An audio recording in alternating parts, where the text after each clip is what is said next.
In this video, we're going to share everything you need to know about Philodendron Rio. Starting with the fact of how it really originated. From the best we know here at Gabriella Plants, it did originate in our original greenhouses, which are about 0.2 miles away around the corner. We're here in our Brooks greenhouse today because now that's the home of Rio production. But when it started, Dad really found one unique plant that was starting to exhibit the characteristics that we know and love as Rio, which is defined as having silver as the innermost color of the variegation. It is a hederaceum sport that we've slowly worked to refine, and now we're able to bring to the market. So we first probably found it sometime in mid-2012, and then first really started to bring it to market or distribute it across the plant industry, even before Gabriella Plants really got going, somewhere in 2017, 2018 or so. So it's been out there for a little while, and we're really proud of it. And I want to also give you some useful care information about it, starting first with light. As you can see here, we're in one of our brightest greenhouses. Rio can really thrive in a good range of light, anywhere from the moderate end to the high end. Although if you're going to have your light more moderate, you're going to want to increase your nutrient dosage for the plant to maintain the same variegation levels. But in high light, it will start to do a second kind of cool characteristic, and you can kind of see it on this one here, where they'll have elongated leaves. They kind of lose the heart shape and become more narrow and slender, which is a really cool look if you are able to give it some higher light. And of course, in the moderate light, you have more of the traditional hederaceum leaf shape, where it's more heart-shaped, just with the silver and cream colors in the variegation. So that's a little bit about light. The last thing on light, you definitely don't want to put this in the full sun. Another thing you're going to need to know is how to water it, what kind of watering it likes. Really, again, Rio will thrive in a pretty wide range, but for the most part, we choose to plant it here in what we call our 50-50 mix, which is primarily a Canadian peat moss, also with a higher level of perlite, roughly speaking 50-50 of the peat to perlite ratio.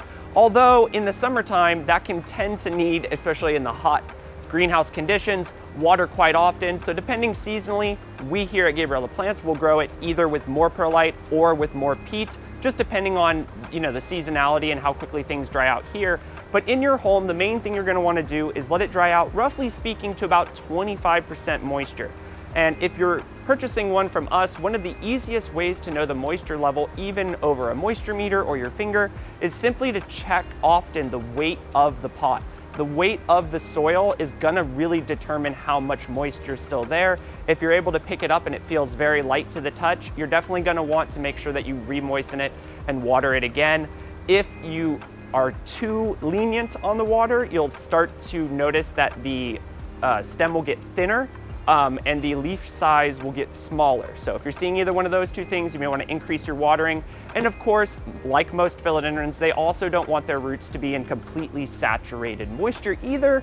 That can lead to some problems and to some plant loss if that's prolonged. So definitely is a plant that likes the rhythm of drying out and then being watered again and over again. So now that we covered watering, one thing we have started to do here at Gabriella Plants, especially with Rio in the Brooks greenhouses here, is we've started to use fertilizer that is water soluble and that's actually mixed in as we water the plants. And that's kind of given us a new avenue and really two options with Rio, whereas we really only in the past had ever used our traditional NutriCoat time release fertilizer.